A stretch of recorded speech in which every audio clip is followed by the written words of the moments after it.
Good evening. Welcome to another edition of the Guyana Learning Channel's News and Capsule for Friday, February 18, 2022. Your top stories tonight are: President's College Agri Department gets much needed boost, and power purchase agreement being negotiated for Hope Wind Farm. In the world of sports, Hamilton to come back stronger after Abu Dhabi loss. In the region, St. George's University medical students to give mandatory service at General Hospital. And internationally, Google moves to make Android apps more private. With the details, I am Danelli Singh. Minister of Agriculture, Minister Zulfikar Mustafa, on Thursday handed over 400 broiler chicks and starter feed to the President's College Agriculture Science Department. This donation was made after the school's head teacher wrote to the minister requesting urgent help with restoring the school's agriculture science department as the students prepared for their CSEC and CAPE exams later this year.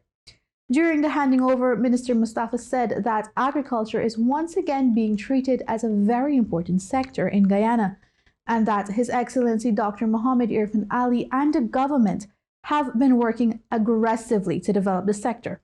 As part of the assistance given, the ministry through the Rural Agriculture Infrastructure Development Project will also be executing a series of drainage works, upgrading an access road leading to the school's farm, constructing a shade house and cattle perimeter fence, as well as planting coconut seedlings and establishing a 1-acre passion fruit plot on the farm.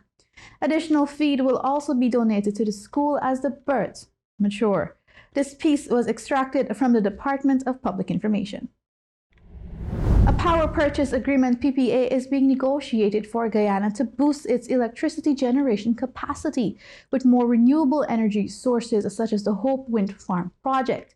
During a presentation at the International Energy Conference and Expo in Georgetown, Hope Energy Development Inc. Project General Manager John Sadao on Thursday said the company was currently working with the Guyana Power and Light to finalize a 20-year PPA for the project.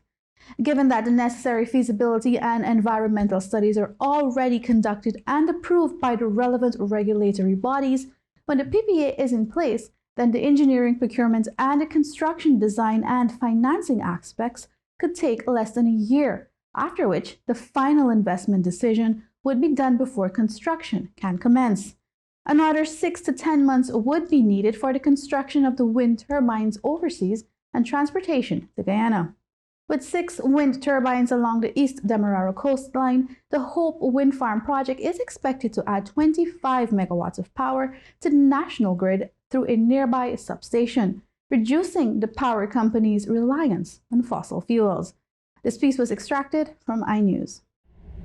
And now for sports. Lewis Hamilton says the controversial end to last year's title fight made him consider his future, but he does not want it to define his career. The Mercedes driver lost out on an 8th world title in controversial circumstances at last year's final race in Abu Dhabi. Hamilton was leading in Abu Dhabi and on course for a record 8th world title when race director Michael Masai failed to operate the rules correctly during a late safety car period. That resulted in Hamilton being passed by Red Bull's Max Verstappen on one final lap of racing after a restart. The FIA has conducted an inquiry into what happened and on Thursday announced a series of changes to address it, including removing Masai as race director. Hamilton said he had retreated to the comfort of his family as he sought to process what had happened. Hamilton welcomed the FIA's move, but added that they have to be converted into concrete actions. This piece was extracted from BBC Sport.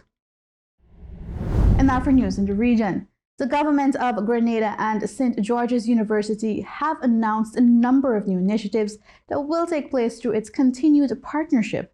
Among them is the critical initiative going forward to greater align the university's potential benefits with improved service delivery in the healthcare sector. In a joint news conference with SGU, Prime Minister Dr. Keith Mitchell said SGU plans to address this by making it mandatory for students to provide their services to the General Hospital and healthcare centers across the country while pursuing their medical degrees at SGU. This piece was extracted from Loop News Caribbean. Google's plan to limit data tracking on its Chrome browser has been extended to cover apps on its Android-based smartphones. Its so-called Privacy Sandbox project aims to curb the amount of user data that advertisers can gather. Rival Apple now forces app developers to ask permission from users before tracking them. The news will be a blow to firms like Meta, which rely on putting their code on app to track consumer behavior. Meta said this month that Apple's changes would cost it $10 billion this year. Google's Android operating system is used by about 85% of smartphone owners worldwide.